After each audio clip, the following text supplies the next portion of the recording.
Action. Assalamualaikum warahmatullahi wabarakatuh. Kami orang-orang teater, terutama anak-anak teater trotoar, mau ngupas buku, mau merel anak trotoar, anak kampung bikin teater. Oke? Kita mulai dari tamu kita yang sudah kelihatan ini. Ini Bapak Sugi, Bapak Jarwo, Bapak Ari, Bapak Agus, dan Mr. Wanto akan membicarakan masalah buku anak kampung bikin teater. Oke. Bagaimana Pak Sugi masalah anak kampung bikin teater ini? Permasalahannya bukan bagaimana anak kampung bikin teaternya, tetapi permasalahan yang paling mendasar itu bagaimana cara berteater. Itu yang paling penting. Itu. Kalau menurut Pak Jarwo bagaimana? Ya, saya ngambil kesimpulan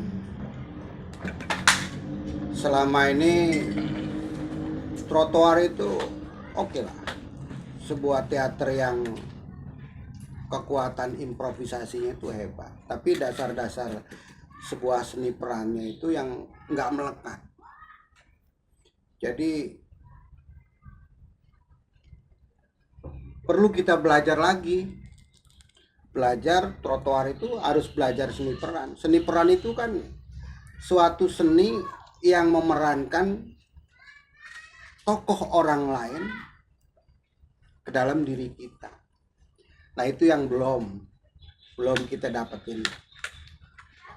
Nah, ya kita belajar lagi lah. Kita belajar lagi terus belajar. Jadi menurut Pak Jarwo tuh belajar teater tuh tidak cukup dengan waktu yang tertentu gitu. Jadi harus belajar, harus terus menggali dan menggali begitu. Terus Sampai kita titik optimal gitu. iya. Nah, kalau menurut Bapak Ari bagaimana masalah teater trotoar ini bagi kehidupan Pak Ari sendiri, bermanfaat atau tidak? Kalau buat bermanfaat, pasti bermanfaat. Banyak. Artinya ini kan proses kehidupan, proses perjalanan semua makhluk, semua manusia ya.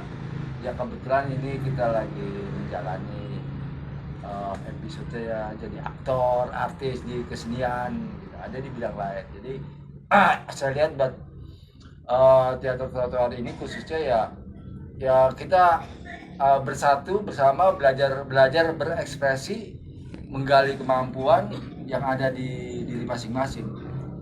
Itu. Kalau menurut Pak Agus? No comment. Oh, no komen. Kenapa Pak Agus no komen? Ini salah satu pencetus. Ya, memang udah dia Pak Agus ini kan Jadi nggak terlalu banyak komen. awal teater trotoar tuh kita mulai berempat orang kan. Selain saya, Pak Edi, Marty Sibi, dan Pak Agus. Kita dulu cuma berlima sama Kak Atung sebagai moderator, sebagai pembimbing, sebagai pembina kita. Kira-kira menurut Pak Agus tuh teater trotoar berkembang tidak? Ya berkembang tapi ya pada titik tertentu ya Kuncup lagi. Ada klimaksnya. Masalah logo teater trotoar itu kan Pak Agus yang bikin kan, Pak Agus yang merancang. Kenapa gambarnya wayangan, gunungan, sedangkan yang kita tahu bahwa gambar gunungan itu di perwayangan itu hanya untuk membuka dan penutup pertunjukan wayang atau istirahat. Nah, kenapa Pak Agus tuh menggunakan gunungan? Gimana itu kan kayon, kalau istilah ini kayon ya. Kayon itu kan dari bahasa Arab hayun, api hidup gitu. Melambangkan ini hidup juga. Jadi teater trotoar itu melingkupi suatu kehidupan begitu. Iya, di dalam Perjalanan kayon kehidupan. Di dalam hayun, di dalam kayon itu kan ada Kerangka maksudnya. Oh, ada kehidupan dan pertunjukan gitu kan. Iya. Oke. Nah, menurut Pak Catur sebagai Pak Lurah sekaligus, nah bermanfaat nggak teater trotoar untuk menjalankan tugas sebagai lurah? Ya. Untuk berteater itu kita kembali lagi persoalan kita melihat kegunaan atau manfaat kita berteater, ya tentunya kalau berteater itu salah satu untuk menampilkan suatu pertunjukan yang berbagai macam seni peran yang muncul di situ, ya. Artinya manfaat yang saya sudah dapat di dalam berteater selama ini dan masuk ke dalam teater trotoar itu memang cukup bermanfaat bagi kehidupan saya, terutama pada posisi saya yang sekarang memang menempati kedudukan di pemerintahan, yaitu lurah. Karena lurah itu di situ kan tugas-tugasnya bagaimana bisa mengendalikan terhadap masyarakat yang ada, pemecahkan persoalan-persoalan yang ada. Dibutuhkanlah dengan karakter atau berbagai bentuk untuk bagaimana kita bisa menyikapi dalam memecahkan persoalan. Nah, di dalam seni peran itu ternyata ada manfaatnya yang saya dapati. Bagaimana saya harus bisa istilahnya memecahkan persoalan, atau sebagai peran saya sebagai lurah untuk bisa masyarakat itu bisa terpengaruh terhadap kebijakan-kebijakan yang ada dari pemerintah.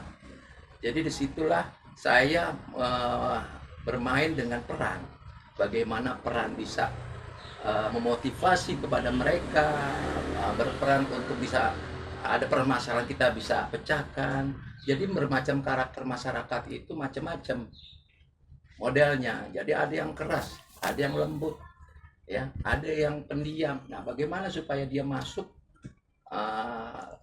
Kalau kita bisa menyampaikan, dia masuk, mengerti dan paham. Nah, jadi itulah seni peran itu sangat perlu. Tapi ya tentunya seni peran itu yang untuk sesuatu hal yang positif, menjadi tujuan kita bisa tercapai. Jadi seperti itu. Nah, manfaatnya disitulah itu berteater. Seni peran itulah sangat bermanfaat ke dalam posisi-posisi pejabat atau kedudukan-kedudukan pemerintah yang ada di pemerintah Provinsi DKI Jakarta. Seperti itu, Pak. Balik ke Pak Jarwo. Tadi Pak Jarwo bilang bahwa ilmu acting itu tidak akan selesai sampai kita benua. Nah, kalau menurut Pak Jarwo, bagaimana tanggapan Pak Jarwo masalah Pak Catur, bahwa berakting itu diperlukan juga di pemerintahan? Penting. Kalau punya dasar sebuah seni peran, bagaimana dia menokohkan seorang ayah di rumah dengan tokoh dia sebagai dia lurah di harus bisa dibedakan gitu. Dasarnya adalah dia beruntung. Pak Lurah ini beruntung. Dulu punya dasar adalah dasar berteater. Karena ketika seni peran kita berperan di rumah sebagai orang tua dan seorang suami, harus dia bisa membedakan ketika dia harus punya peran sebagai lurah di kantor terhadap anak buahnya, karena dia sebagai panutan sama warganya, karyawannya. Dia harus punya trik-trik khusus. Nah, peran itu penting. Kayak pidato misalkan, Assalamualaikum warahmatullahi wabarakatuh. Tapi ketika dia berhadapan dengan keluarga di rumah, anak-anak sini, penuh dengan rasa kasih sayang. Itu intinya. Nah, kalau Pak Sugi, bagaimana Pak Sugi yang saya tahu sekarang sebagai ojol, bagaimana seni peran dalam pekerjaan Pak Ugi sebagai ojol? Selama saya melakukan berkesenian di dalam teater, saya selalu menikmati proses berkeseniannya. Tiba-tiba saya harus merubah diri saya menjadi seorang penarik ojek, atau dalam bahasa kerennya ojol. Itu saya sudah menjiwai. Karena apa? Karena sebelum saya ojol, saya di teater itu saya mempelajari begitu banyak karakter yang harus saya pelajari, dan kebenaran dibandingkan dengan Pak Moderator, ya, saya adalah the best aktor. Ya, saya adalah the best aktor. Jadi begitu saya menjalani kehidupan di dunia ojol, saya juga the best ojol. Gitu. Oke.